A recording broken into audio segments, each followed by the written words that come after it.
بسم اللہ الرحمن الرحیم۔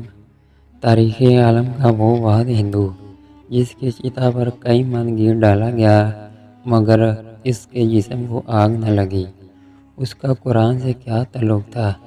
تقسیم ہند کے زمانے میں لاہور کے دو اشاعتی ادارے بڑے مشہور تھے۔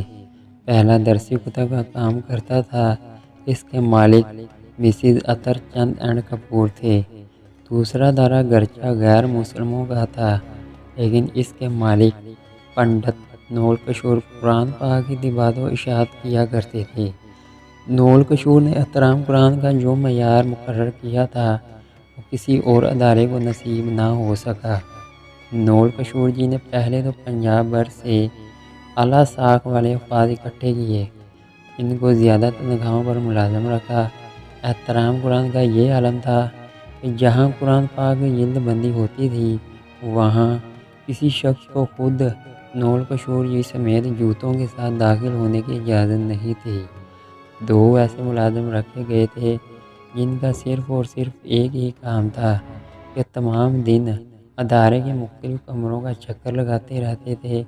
کہیں کوئی کاغذ کا ایسا ٹکڑا جس پر قرآنی آیت لکھی ہوتی، اس کو انتہائی عزت و احترام سے اٹھا کر بوریوں میں جمع کرتے رہتے، پھر ان بوریوں کو احترام کے ساتھ زمین میں دفن کر دیا جاتا۔ وقت گزرتا رہا اور طباعت و اشاعت کا کام جاری رہا۔ پھر برصغیر کی تقسیم ہوئی، مسلمان، ہندو اور سکھ نقل مکانی کرنے لگے۔ نول کشور جی بھی لاہور سے ترک سکونت کر کے نئی دہلی انڈیا چلے گئے۔ ان کے ادارے نے دلی میں بھی حسب سابق قرآن پاک کی طباعت و اشاعت کا کام شروع کر دیا۔ یہاں بھی قرآن پاک کے احترام کا وہی عالم تھا۔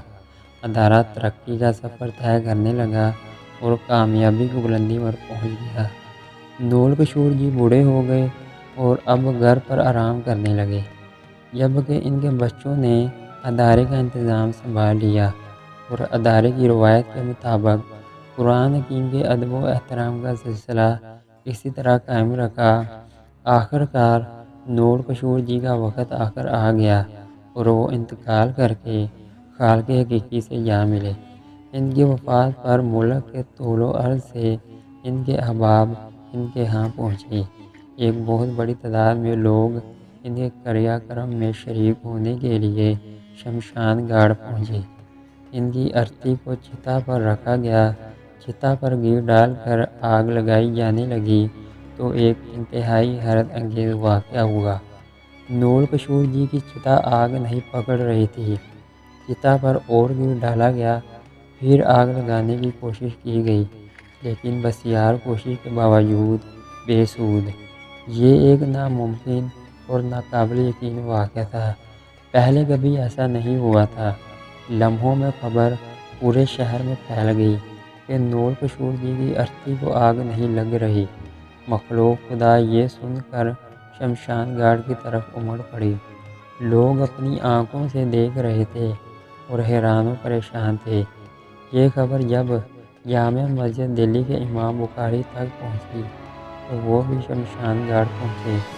نول کشور جی ان کے بہت قریبی دوست تھے اور وہ ان کے احترام قرآن کی عادت سے اچھی طرح واقف تھے۔ امام صاحب نے پنڈت جی کو مخاطب کرتے ہوئے کہا کہ آپ سب کی چتا جلانے کی کوشش کبھی کامیاب نہیں ہو پائے گی۔ اس شخص نے اللہ کی سچی کتاب کی عمر بھر جس طرح خدمت کی ہے اور جیسے احترام کیا ہے، اس کی وجہ سے اس کی چتا کو آگ لگ ہی نہیں سکے گی، چاہے آپ پورے ہندوستان کا تیل اور گھی چتا پر ڈال دیں۔ اس لیے بہتر ہے کہ ان کو عزت و احترام کے ساتھ دفنا دیجیے۔ چنانچہ امام صاحب کی بات پر عمل کرتے ہوئے نول کشور جی کو شمشان گھاٹ میں ہی دفنا دیا گیا۔ یہ تاریخ کا پہلا واقعہ تھا کہ کسی ہندو کی چتا کو آگ نہ لگنے کی وجہ سے شمشان گھاٹ میں ہی دفن کر دیا گیا۔